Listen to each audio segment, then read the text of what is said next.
cannot win it. He pitched well today. Back with more. Worcester has tied it up at 2.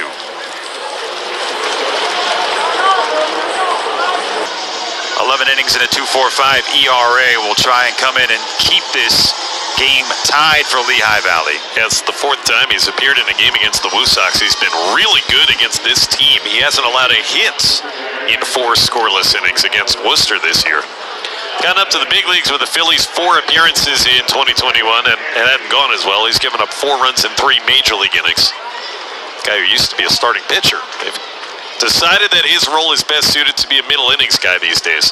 Made his MLB debut with Philadelphia back in 2018. Now he has to deal with Jet Bandy. Jack Lopez, the big hit again for the Woo Sox.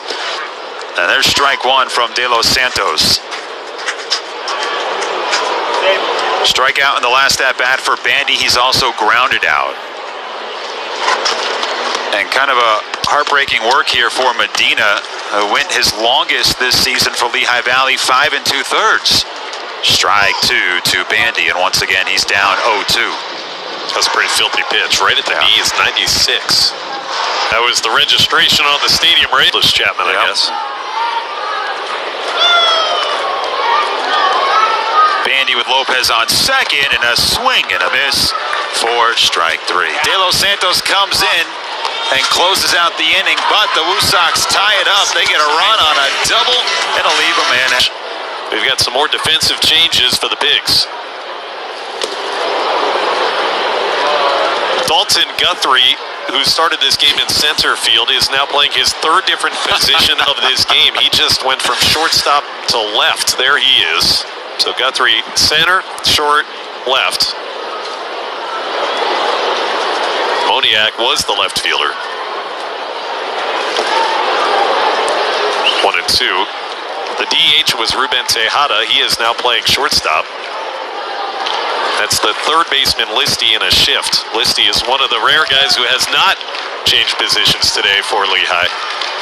Tejada, the shortstop's actually playing where the 2nd baseman normally would be at the moment.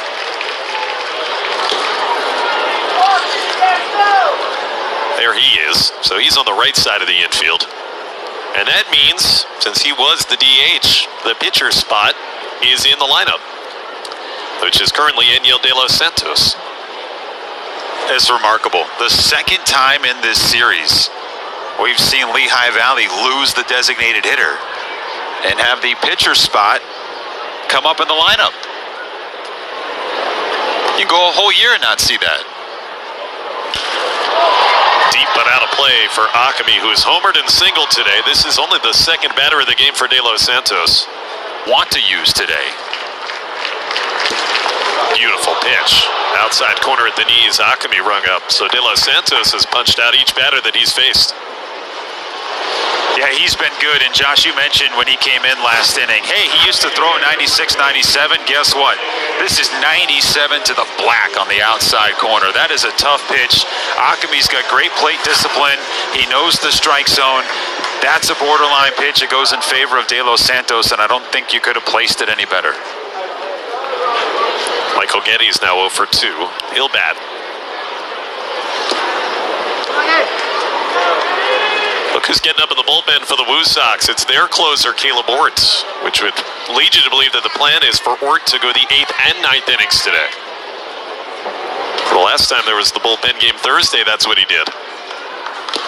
Pretty good luxury to have for Billy McMillan and pitching coach Paul Abbott. Have him getting ready for the 8th. The game is going to be at worst tied when he comes in.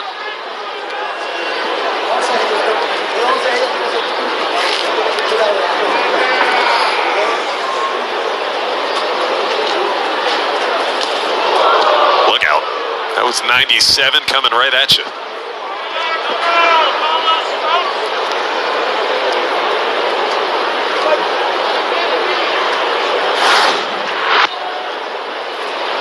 This won't make you feel comfortable in the batter's box.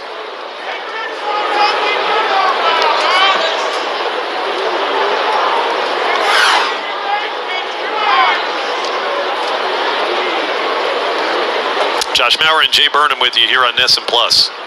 Father's Day baseball, it's been an interesting, if not quirky game.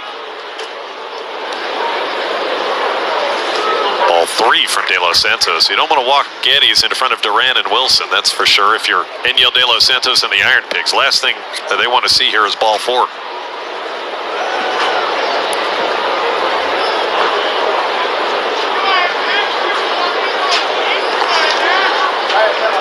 You can be real selective here if you're Geddes. Those last 2 way out of the zone. Big fastball, 98. Fills up the count.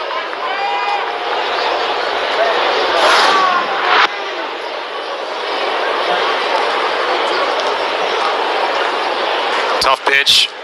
Maybe would have been a called strike.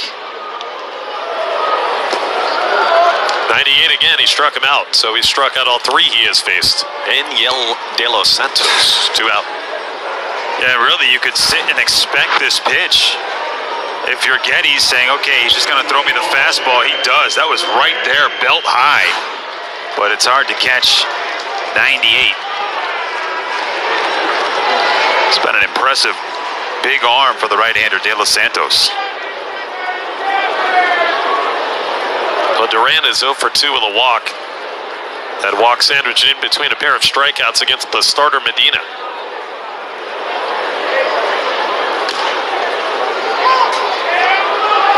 Strike 1. I mean, that's going to be the game plan, right? Yeah, and I guess this velocity is back for Enyer De Los Santos. 92 at the end of the 6th inning. It's been 97, 98 here in the 7th inning.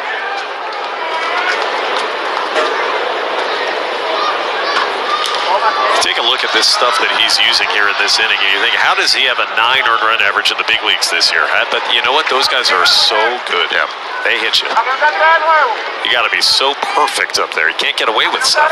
And you got to have good secondary pitches to throw them off the scent of the fastball. And what we've seen here in this inning, strikeout, predominantly with just that power fastball. Let's see if he does go off speed to try to put Jarren Duran away.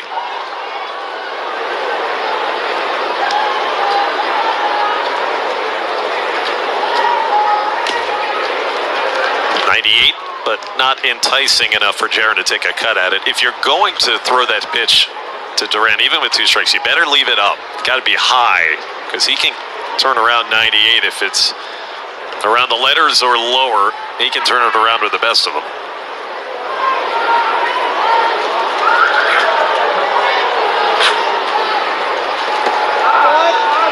Too low, 2-2.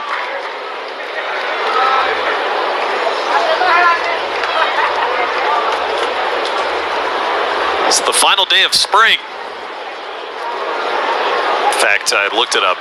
Here in the East Coast, 11:31 p.m. tonight. That's the official summer solstice. I mean, it's felt like summer here for a couple of weeks, really. Does that mean it's all downhill after that? Unfortunately, yes. And he got him. He did go off speed. What an inning for De Los Santos. That big right-hander has come in to fan all 4 batters that he has faced. Caleb Ort coming in for the 8th in a tie game.